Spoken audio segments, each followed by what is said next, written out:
You're going to learn some really cool tricks today. I'll show you how you can create this image texture, how we go from a normal, simple image to this posterized image texture. It's very easy to make, just follow my steps. Trust me, you're going to love this transformation. First, we will import our image. Then select the image and add a posterize adjustment layer.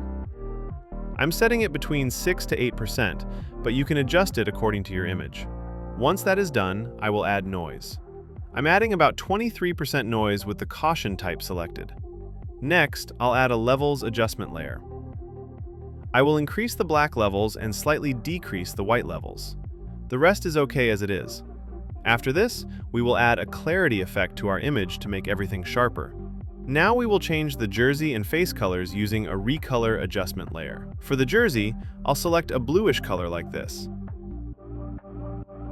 Then I will select only the jersey area for masking. As you can see, the effect is also on the face, so I will mask that part out. After that, I'll simply click on the mask icon, and it will automatically create a mask for the recolor layer.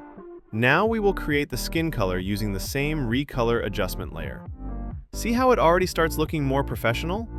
I'll copy the earlier mask onto it, then right-click and invert it so the effect applies only to the face. And with that, we have successfully created our texture. As you can see, we have used many effects, so the file becomes a little heavy. We will have to repeat the same process for Ronaldo's image, so it may become even heavier. That's why I suggest exporting your final image as a PNG, so we can use it easily in our thumbnail document later.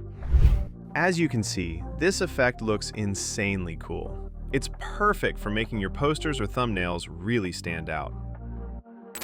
Thank you so much for watching. I hope you understood the concept, and as also, tag me on Instagram so I can see what you're making.